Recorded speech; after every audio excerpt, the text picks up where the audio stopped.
Now, last October, Justin Trudeau's Liberal Party came from third place to secure a landslide win in the Canadian elections. Scottish Labour thinks it's got something to learn from that experience, and this week the Shadow Scottish Secretary Ian Murray is visiting Quebec, Ottawa and Montreal. Well, Montreal's in Ottawa, in Quebec rather, to find out how they turned the party around. He's able to join us now via the wonder of the internet. I better say, can you hear me, Ian Murray? I can hear you absolutely perfectly. Good morning. Right. Now, OK, you've found a party which has come third place in an election, which is where Ruth Davidson's just been saying she wants to put you in the Scottish elections, and which has come back to win. I presume that's the main reason for you being there.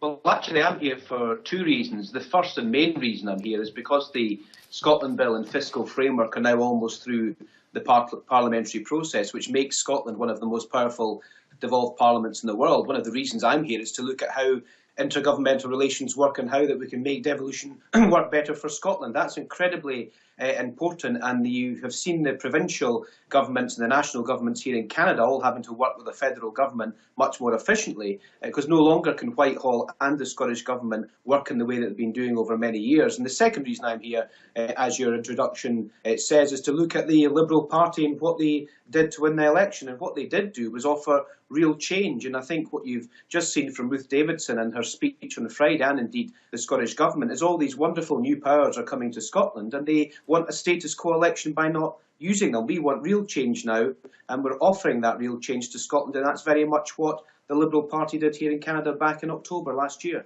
Yeah, it's been a long way back for the Liberals, it has to be said. I mean, would you concede that the May election in Scotland is a bit short-term for you? I mean, is one of the lessons you're learning in Canada that perhaps you have to lay down some benchmarks which might not benefit you immediately, but perhaps will in the medium term?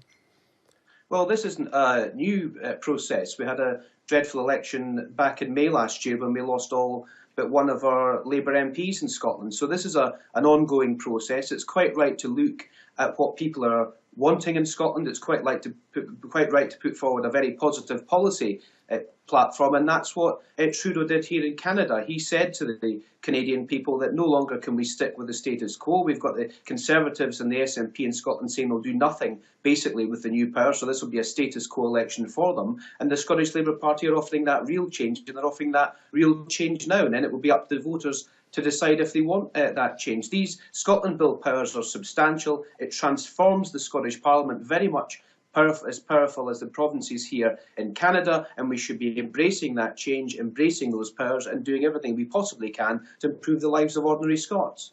Right, but apart from a general lesson about being positive, which you frankly could have spared the money for the flight because you could have learned that here, is there anything specific that you think the Liberals did in terms of specific policies that that won the people of Canada round, and indeed the people of Quebec round, and that you could imitate here?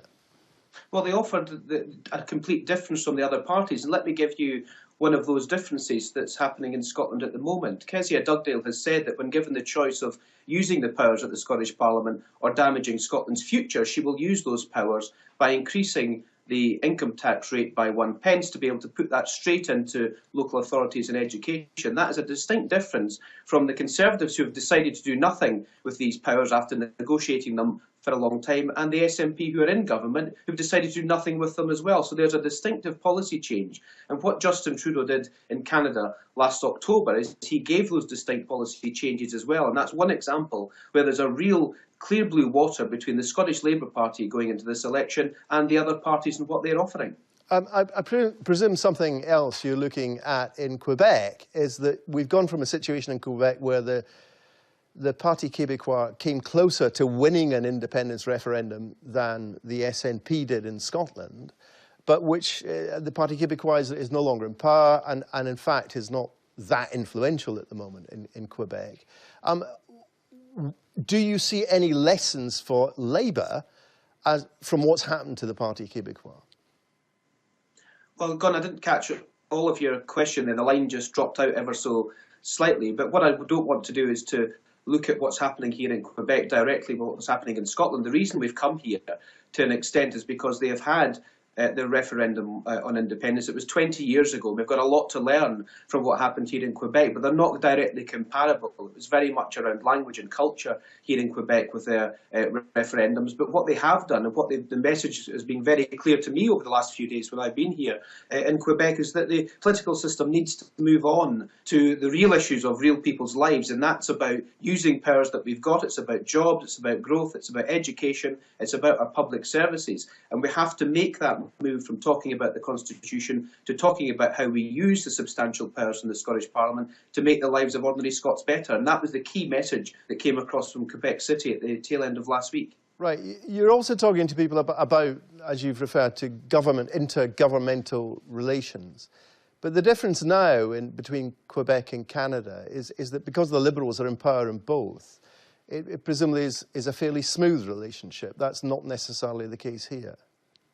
Well, we have to build some of those infrastructure issues together. The Smith Agreement said quite clearly that the Joint Exchequer Committee, which is the one that meets to talk about finance, wasn't operational and should be beefed up. We need independent scrutiny of both the UK finances through the Office of Budget Responsibility, which is what we get, and we need a Scottish Office for Budget Responsibility, if you like, to have an independent scrutiny and assessment of the Scottish economy and what's happening with Scottish taxes and future growth. That has been rejected by the Scottish Parliament, and these intergovernmental relations are hugely important, because to make all of these complex issues around welfare and around tax work in the context of a very strong Scottish Parliament within the United Kingdom, you need governments to work together. And that's why I think we need some institutional infrastructure in place to be able to do that, to ensure that they can work together to make these powers work. Otherwise, it will be a standoff like what we've seen in the fiscal framework, where both parties were blaming each other for essentially something that doesn't exist when they ultimately came to a deal at the 11th hour. So it's very, very important to make sure these infrastructure is in place so governments can work together for the benefit of Scots, not for the benefit of these governments, but for the benefit of the Scottish Parliament and the Scottish people.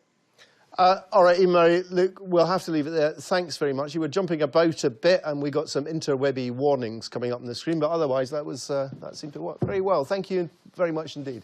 Have a good day, Gordon. Thank you. Now